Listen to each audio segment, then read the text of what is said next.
आईचा आशीर्वाद वृद्धाश्रम संस्थेच्या वतीने शालेय विद्यार्थ्यांना वह्या, दप्तर आणि शालेय साहित्यांचे वाटप। नाशिक शहरातील एक अवलिया व्यक्तिमत्व म्हणजे भारत जाधव। भारत जाधव हे नेहमी समाजकार्यात स्वतःला झोकून देणार। सिडकोच्या त्रिमूर्ती चौकातील एक नाव आपण समाजासाठी काही देणे लागतो या भावनेतून नेहमीच काही ना काही उपक्रम सतत करत राहणे, समाजाच्या तळागाळातील लोकांपर्यंत मदतीचा हात पोहोचवणे हे भारत जाधव यांचं नेहमीचंच काम। दरवर्षी शालेय विद्यार्थ्यांना वह्या, पुस्तकं, दप्तर इत्यादींचे वाटप करणे, त्याचप्रमाणे वृद्धाश्रम देखील भारत जाधव यांच्या नेतृत्वात चुंचाले परिसरात सुरू आहे। त्याचप्रमाणे दरवर्षी वृक्ष संवर्धन अंतर्गत हजारो झाडं भारत जाधव यांनी लावली आहेत। त्याच प्रमाणात कोरोना काळामध्ये देखील भारत जाधव यांनी उल्लेखनीय असं काम केलं आहे। प्रत्येकाच्या घरापर्यंत आवश्यक असलेला किराणा देखील त्यांनी वाटप केले।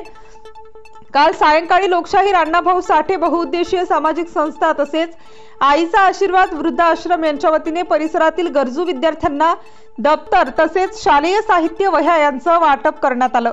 या कार्यक्रमास प्रमुख पाहुणे म्हणून कुंभारकर साहेब, बाहेर साहेब, इंद्रजित टेक्निकल इन्स्टिट्यूटचे संचालक कैलास सोनवणे, यशस्वी क्लासेसचे संचालक रवींद्र शेजवळ, ब्युटी पार्लर प्रशिक्षण देणाऱ्या शिक्षिका दीपमाला पाटील, दिगंबर त्रिभुवन, प्रमिला जाधव, किरण जाधव, गणेश जाधव, नागेश जाधव, विनोद जाधव, सनी त्रिभुवन तसेच संस्थेचे पदाधिकारी मोठ्या संख्येने उपस्थित होते। या प्रसंगी मान्यवरांनी भारत जाधव यांच्या कार्याचे कौतुक केले। शालेय साहित्य घेण्यासाठी विद्यार्थी, पालक मोठ्या संख्येने उपस्थित होते। या उपक्रमाबाबत भारत जाधव यांनी अधिक माहिती दिली। काही आपल्याकडनं योगदान होईल का या संदर्भात आमच्याशी चर्चा केली। तसं आमच्याकडे असे बरेचसे लोक येत असतात, त्याच्यामुळे आम्हाला प्रत्येक ठिकाणी हे तपासून पाहावं लागतं की हे यांचं कार्य जे आहे हे खरोखर योग्य आहे की हे फक्त आमच्याकडनं देणगी घेण्यासाठी काही करतात की काय।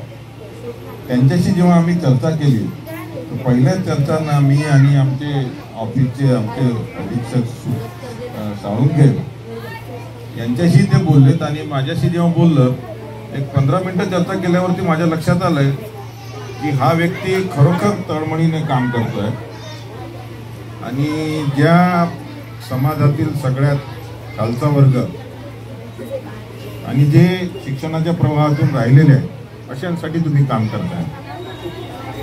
काम खरोखर तुमचं चांगलं आहे आणि जेव्हा आमच्या लक्षात आलं की यांचं कामामध्ये हे जे सांगतात त्याच्यात काहीतरी आहे, सत्यता वाटते, तेव्हाच मग आम्ही त्यांना म्हटलं की आम्ही तुमच्या या कार्यक्रमामध्ये सहभागी होऊ आणि मग आपण जाऊया। तर तसं 2 महिन्यापूर्वी मला वाटतं आमची भेट झाली होती सुरुवातीला, 1-2 महिन्यापूर्वी। तर त्यांनी सांगितलं की शाळा सुरू होत असताना मुलांसाठी ते मुलं अगदी फार खालच्या स्तरातले त्यांचे आईवडील शिक्षणासाठी एवढं काही करू शकत नाही आणि शिक्षण हे प्रगतीचं सगळ्यात मोठं आणि प्रभावी माध्यम आहे असं आम्ही मानतो।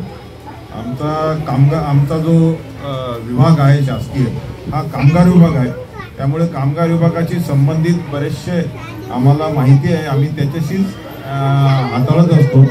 कामगारांची सुरक्षितता आणि त्यांचं वेलफेअर म्हणजे कसं करता येईल असे आमचे वेगवेगळे विभाग आहेत कामगार विभागाचे। तर तो समाजातला एक खालचाच घटक असतो, औद्योगिक क्षेत्रात काम करणारा, त्याच्याशी आमचा नेहमी संबंध येत असतो। त्यामुळे त्या संदर्भात आमची थोडीशी एक जुळवणूक झालेली आहे या वर्गाशी। तर हे सर्व आम्ही लक्षात घेतलं तेव्हा आम्ही म्हटलं की आम्ही या संदर्भात आमचं थोडंफार योगदान देऊया आणि तशीच चर्चा पुढे गेली आणि मग ते आजचा कार्यक्रम आमच्यातर्फे आम्ही विद्यार्थ्यांना त्यांनी सांगितल्याप्रमाणे जी गरजा आहेत त्या गरजेनुसार आम्ही विद्यार्थ्यांना आमच्यातर्फे एक योगदान करण्याचा प्रयत्न करतो। आज या ठिकाणी लोकशाहीर अण्णाभाऊ साठे बहुउद्देशीय सामाजिक संस्था संचलित आईचा आशीर्वाद या संस्थेच्या वतीनं गरीब गरजू विद्यार्थ्यांना दप्तर वाटप व वह्या वाटपाचा कार्यक्रम या ठिकाणी संपन्न झाला। आम्ही दरवर्षी शाळा सुरू झाल्यानंतर 1 महिनाभर साधारण आमचा हा कार्यक्रम चालू असतो। तांड्यावर पाड्यावर जाऊन, स्लममध्ये झोपडपट्टीत जाऊन गावकुसाबाहेरच्या घटकाला शिक्षणाच्या प्रवाहात आणण्यासाठी ही आमची संस्था नेहमीच कार्यरत असते। या ठिकाणी आज ज्या मान्यवरांच्या उपस्थितीत कार्यक्रम झाला ते कुंभारकर साहेब, कैलास सोनवणेजी, शेजवळ सर आणि दीपमाला पाटील साहेब व अनेक मान्यवर या ठिकाणी उपस्थित होते। या कार्यक्रम यशस्वीसाठी संस्थेच्या सर्व संचालकांनी जे सहकार्य केले या सर्वांचे आभार मानतो। थांबतो। जय हिंद, जय महाराष्ट्र। सर्व सन्माननीय प्रमुख अतिथी, आमचे मित्र पत्रकार बंधू, आता शेजवळ सरांनी उल्लेख केला की सर माणसाला जर काम करण्याची इच्छा असेल तर तो पैशाने नाही पण मनाने श्रीमंत असावा। हे जर उद्दिष्ट त्यांनी साध्य केलं तर तो भविष्यामध्ये समाजासाठी व आपल्या आजूबाजूच्या भोवतालसाठी अनेक कार्यक्रम घेऊ शकतो। हे त्यांच्याकडे बघितल्यानंतर सातत्याने आम्ही गेल्या 20 वर्षापासून बघत आहोत। जाधव साहेब आणि आम्ही गेली 25 वर्षापासून मित्र आहोत। आम्ही बऱ्याच वेळेस जेवण करत असताना विषय होतो की जाधव साहेब तुम्हाला हे सगळं जमतं कसं। अनेक राजकारणी बघितले की ते फक्त स्वतःच मोठे होत असतात, परंतु भारत जाधव असा आमचा मित्र आहे की तो स्वतःबरोबर समाजाला देखील मोठा करण्याचा प्रयत्न करत आहे। मी प्रत्येक कार्यक्रमाच्या वेळेस बघतो की असंख्य महिलांना असो, अण्णाभाऊ साठे जयंती असो, साड्या वाटपाचा कार्यक्रम असो, शालेय शैक्षणिक साहित्य वाटपाचा कार्यक्रम असो, आज समाजामध्ये परिस्थिती अशी का पालक स्वतःच्या मुलांना वह्या पुस्तकाचे साहित्य घेण्याची परिस्थिती त्यांच्यामध्ये आज नाहीये। आणि बहुजनांमध्ये काही स्तर अतिशय मागासलेला आहे की जो आई वडील रोजंदारी करून आपल्या कुटुंबाचा उदरनिर्वाह करत आहे। तो सर आपण जे शैक्षणिक साहित्य वाटून समाजामध्ये जे विद्यार्थ्यांना शिक्षणाची गोडी निर्माण करताय हे खरं तर मोलाचं कार्य आहे। याच्यापेक्षा मौल्यवान कार्य समाजामध्ये कुठलेही नाहीये।